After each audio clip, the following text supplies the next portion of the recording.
Hey everybody, it is Jennifer again, once again from my garage because this is new and I haven't set everything up yet. But today I wanted to run through my major symptoms. Again, for my own medical record or log to a certain degree. And also, I think that a lot of these are the most common symptoms for hypermobility and HEDS. So I thought I'd run through them and share them with everybody so that you can know that you're not by yourself. You're not alone, but I hope it helps somebody. So the first thing I can remember is I had terrible growing pains growing up, especially from between the ages of like 7 and 9. That seems to be where I got most of my big growth spurts. I'm only 5'2", so I didn't have very many growth spurts, but I thought that every kid went through that, and now I'm finding out that hypermobile people tend to have worse growth spurt pain. And with my son, when he was going through his growth spurts, there was an 18-month period where he grew 5.5 inches, jumped in 2 growth curves, which is a ton. That's a huge growth spurt, but he ended up getting what's called Osgood-Schlatters from it. Basically, the bone in his shin grew so fast and the tendons didn't have time to grow as fast or stretch as fast. So it pulled the bone just under his kneecap forward a little bit. So he's got nubs in front of his kneecaps, just below his kneecap on his shin. There's these little bony protrusions that he'll have forever. They don't really cause problems, but it's something that is unique to large growth spurts. So I don't know if that's necessarily related to being hypermobile, because I'm pretty sure he is. But I remember the pain that he was in very vividly because my pain was very similar. So that's the first thing I can remember. And then I remember right around puberty, so 11, 12, 13, I just remember feeling tired a lot and generally achy, but chalked it up to being hormonal. So didn't really think anything of it. And that kind of kept going through my high school years. And then my first major dislocation was when I was 17. I was a junior and I was in weight training class for high school.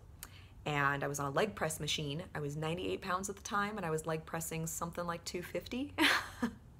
And if you don't know what a leg press machine is, you're in a seat that's kind of leaned backwards, and your feet are on a plate, and the plate has weights. So I was pushing the plate with 250-ish pounds on it, and my hip popped really loud. And then the weights obviously came down because my leg turned into a noodle. And when I got up, it hurt really bad, but then there was another pop, and it was fine. But my mom took me to the doctor, and they said that I had bursitis and some tendonitis, and then they took x-rays and said that the socket wasn't good and they wanted to do surgery. And my mom and I decided that no, because I was 17 and that seemed like a big surgery for such a young age, and especially if we didn't know for sure if I was done growing. So we decided to wait, and they basically said, don't ever become overweight because your hips can't handle it, and did a little bit of physical therapy for the bursitis, and have a nice day. So that was really all we did. But because of that, when the hip dislocated, my glute seized up, my butt cheek muscles, on that side seized up, and so it turned my leg out. So the arch of my foot kind of faced forward when I walked in that leg, and it was like that for years. And then I found a massage therapist that said he could fix it. And so after several grueling, painful appointments, it straightened out my leg and it felt a lot better. I still have some clickiness in there, and if I move a certain way, it will kind of almost slide partially out of socket and back in, like a subluxation. But the day-to-day pain isn't there anymore, which is really nice because that was years of just constantly having hip pain.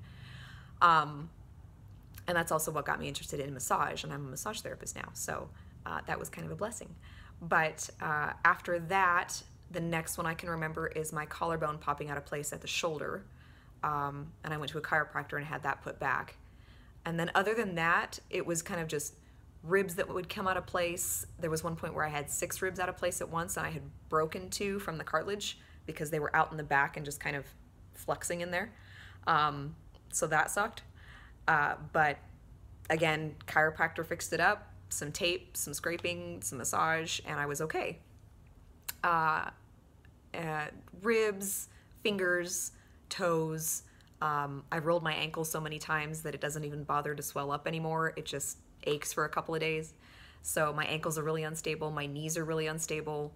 I wear knee braces when it's bad, but not as often as some people I've seen. So it's not really, really bad, but it's bad enough to cause a lot of muscle pain and fatigue from being in pain, which sucks. And then recently, I'm 38 now, and I feel like the last year and a half, it's gotten worse. I have more things pop out of place. I'm at the chiropractor more often. And I had my first flare, which was basically like having the flu without having the flu. I had all the body aches and all the fatigue for like 3 days. And then finally went to my doctor, and he said that I was just having like a full body inflammatory response, or what he called a flare, and that it was common, and put me on steroids for 2 weeks, which took care of it. And then I had another one like 2 months later. So that's the first flare is what prompted me to start maybe thinking about seeing a doctor. Because up until now, I've just kind of been dealing with things as they come, and noticing that they're getting worse is what had me concerned. So I went to my doctor, and I didn't even have a doctor. I would just go to the walk-in clinic when I needed a muscle relaxer. Like, I didn't even have a regular primary care physician until last year. So I'm officially an adult at 38 for getting a real doctor. And he's a pain management doctor. And then he's the one that said that I'm probably hypermobile. He diagnosed me with the HSD and said that I'm the second bendiest person he's ever met. And the first bendiest person he ever met had vascular EDS. So I guess that puts me pretty high on the list. So we started the process of genetic testing. So those were kind of my major things, and I'm going to do another video of more of the minor things later that I didn't even realize were connected. But those are like my major physical type of pain issues. Those are the things that happen. Basically, I've dislocated almost every joint in my body at least once. And so there's, leftover inflammation, there's stretched out ligaments, tendonitis, like that's just what happens when you pop things out of place. But those are like the main hypermobile symptoms that I have. If you guys have any other ones, I'd love to hear them, because I'm still learning too about all the things that can be involved in hypermobility.